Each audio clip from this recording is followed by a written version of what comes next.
제가 좀 물어보고 싶었는데 지금 탄핵 소추장을 읽어본 국민이 없습니다. 이 나라에.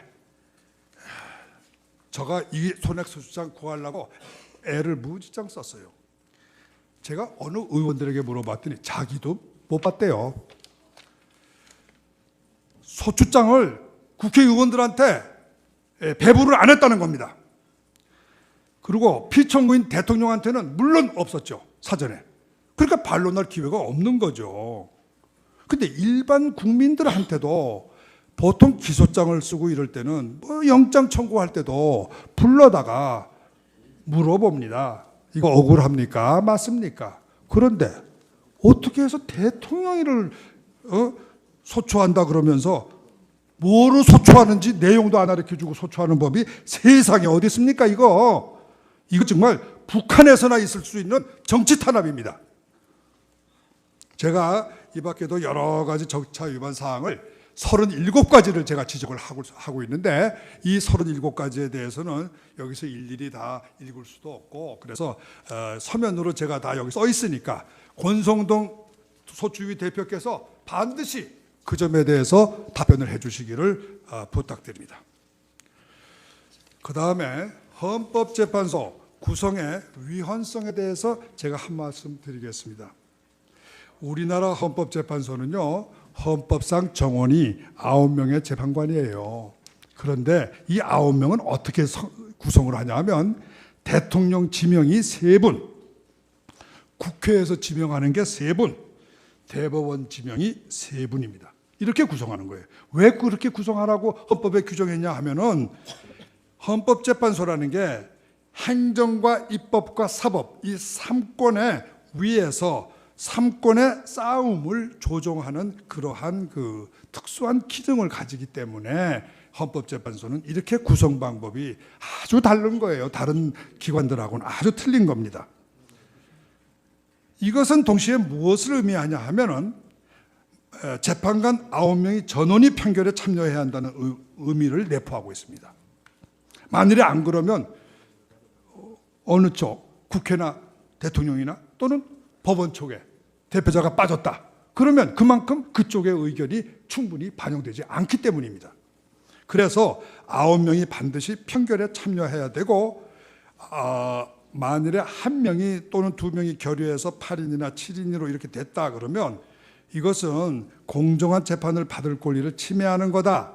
이거는 제가 한 말이 아니라 바로 지금 이 법대에 앉아 계시는 이정미 재판관님, 이진성 재판관님, 김희수 재판관님, 여기다 퇴임하신 박한철 소장님 이 네 분이 2012년 헌마 2 이 헌재 사건에서 판결하신 내용입니다. 그렇기 때문에 헌법재판소법 제23조에 7인 이상의 출석이 있으면 심리한다. 이 규정은 심리에 적용되는 것이지 판결에 적용되는 것이 아닙니다. 판결에는 9명 전원이 참여해야 한다는 뜻으로 이것이 해석되는 것입니다.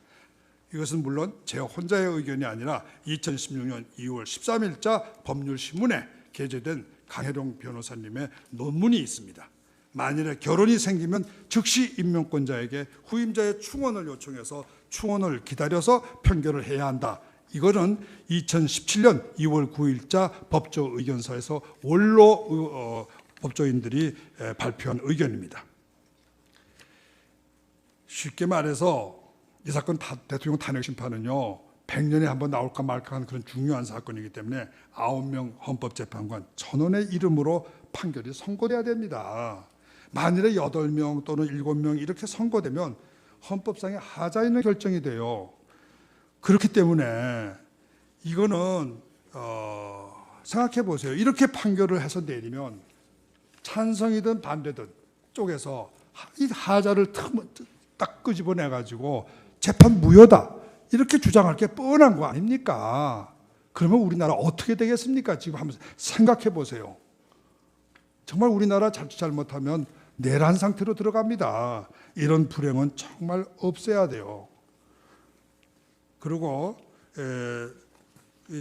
여기 권성동 의원님 계셨으니까 제가 한 38가지 다 읽어드리면 좀 언짢으실 거고 몇 개만 대표적인 거 몇 개만 우선 읽어드릴게요. 권성동 위원장님 탄핵 소추장 보니까 비선 조직을 이용한 국정농단이다 이런 말을 쓰셨던데, 이 비선 조직 국정농단 이거 대한민국 법전 어디에 있습니까? 이게 무슨 뜻이에요? 뜻을 아세요? 뜻을 알고 썼습니까? 비선 조직이란 말은 깡패들 쓰는 말이에요. 첩보 조직에서 쓰는 말이에요. 또 국정농단, 권 의원님 웃지만 마시고 국정농단이라는 단어 뜻 아세요? 모르시잖아요. 저는 서강대학에서 2년간 한국 법제사를 강의한 사람입니다. 국정농단이라는 단어는 경국대전에도 없어요. 이거는 당파 싸움할 때 상대방 당을 잡을 때 쓰는 말이에요. 경국대전에 없는 죄명을 만들어서 삼족을 멸하기 위해서 만들어낸 탄핵 용어입니다. 이런 단어를 탄핵 소추장에 쓰면 어떻게 하자는 겁니까? 당파 싸움 하자는 거 아닙니까 이거는? 그리고 도대체 말이죠, 특검을 똑 설치하고 나서 조사도 안 기다리고 소추한 의견은 필연적인 이유가 있을 거라고 생각합니다. 근데 그 이유는 그래도 국민들한테 알려줘야 될 거 아닙니까? 난 이래서 부득이 특검 기다리지 않고 소추했다. 왜 당당하게 말을 못해요? 그리고 탄핵 소추장이다 그러면 대통령에 대한 탄핵 소추장 아닙니까? 그러면 대통령 뽑은 대한민국 국민도 이해관계자입니다. 그 이해관계자들한테 적어도 소추장 내용이 뭔지는 알려줘야 되는 거 아닙니까? 지금까지 국회에서 탄핵 소추장을 국민들에게 공표한 적이 있어요? 지금까지 12월 9일부터 2달, 석 달 지난 지금 현재까지도 우리 국민들은 탄핵 소추장 내용을 모르고 있습니다. 제가 하도 답답해서 탄핵을 탄핵한다는 책에다가 끄트머리에다가 탄핵 소추장 내용을 붙였어요. 그때 우리나라 국민들이 처음으로 탄핵 소추장 내용이 이렇게 황당하구나 알았다고 합니다. 그러면 국회의원들도 못 받았다는 이 탄핵 소추장 어떻게 작성된 건지, 누가 어떻게 언제 작성했는지 밝혀야 될 거 아니에요. 제가 알고 있기는 하루 전에 작성했다는데, 도대체 대한민국의 대통령을 탄핵하는 국회가 하루 전에 탄핵 소추장을 쓰고, 이거 무슨 나라가 이런 나라가 다 있습니까? 미국이나 브라질 같은 외국에서는요, 국회가 탄핵 소추할 때 1년 이상 걸립니다. 여러분 인터넷에 들어가서 지난번에 탄핵당한 브라질의 호세 대통령, 여자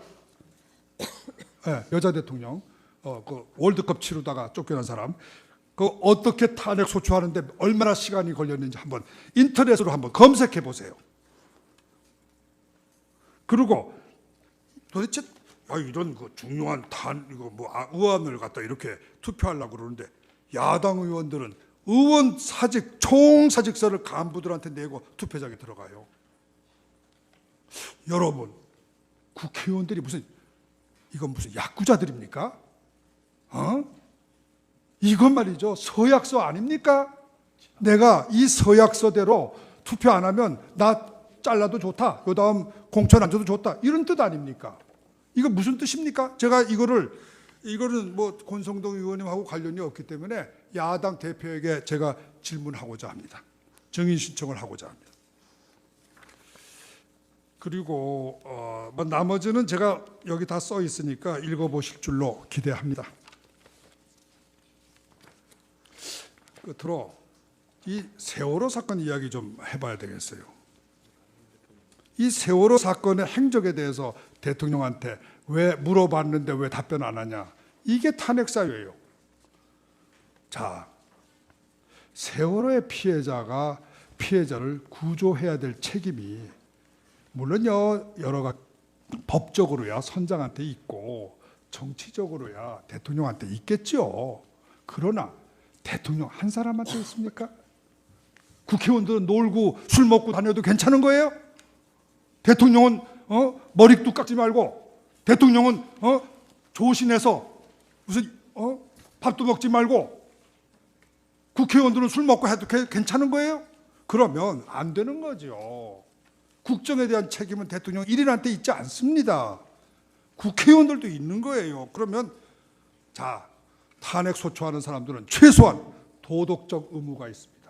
나는 그 7시간 동안에 정말 머리 깎고 옷 입고 아주 식사도 안 했다. 구조대를 빌기 위해서.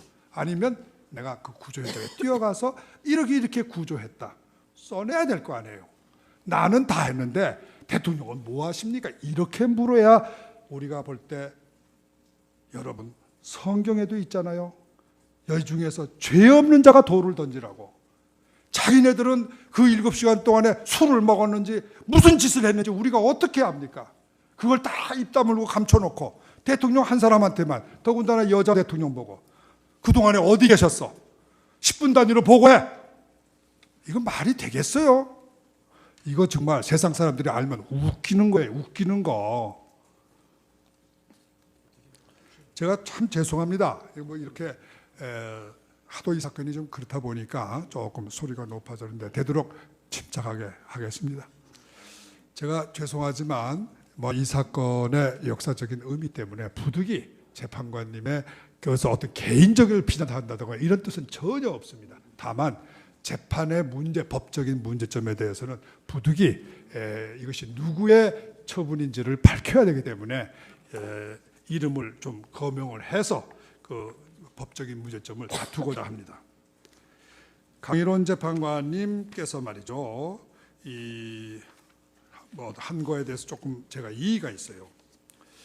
여러분, 국회의원들이 원래 좀 이상한 사람들이니까 뭐 졸속한 처리를 잘 해요. 그런데 그렇게 의결을 한다 하더라도 만일에 이 헌법재판소에서 말이죠, 이 졸속한 탄핵소추 의결을 이거 적법 절차에 위반되는 거다 이렇게 보고 그것을 각하한다거나 기각한다고 그럽시다.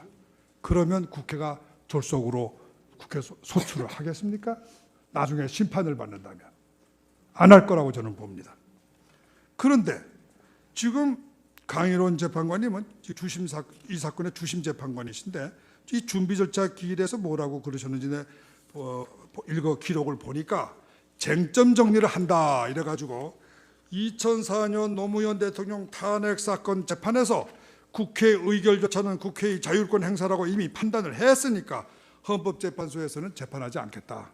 아마 우리 어떤 이유인지는 모릅니다만은 피청구자의 변호인들도 뭐 어쩔 수 없이 저는 뭐 그렇습니다. 뭐 솔직한 말씀에 저는 솔직한 말씀 드리겠어요. 뭐 속으로 정말 흔쾌히 그런 건 아닐 겁니다. 변호사가 무슨 변론 항변 사유 내놓고 철회하라 그러는데 기분 좋게 철회할 사람 세상에 어디 있습니까? 재판관이 철회하는 게 좋겠다 그러니까 거부를 못해서 박근혜 대통령이 기업 총수에게 협조해 줬으면 좋겠다 그러니까 거부를 못해서 기업들이 이렇게 주장하셨는데 제가 보기에는 우리 피청구인의 대리인들도 거부하기가 참 곤란하거든요. 한번 밑배이면 일이 되겠습니까? 그러니까 할 수 없이 동의를 했을 것 같더라고. 저는 확실히 제가 물어봤어요. 그랬더니 다 그렇답니다.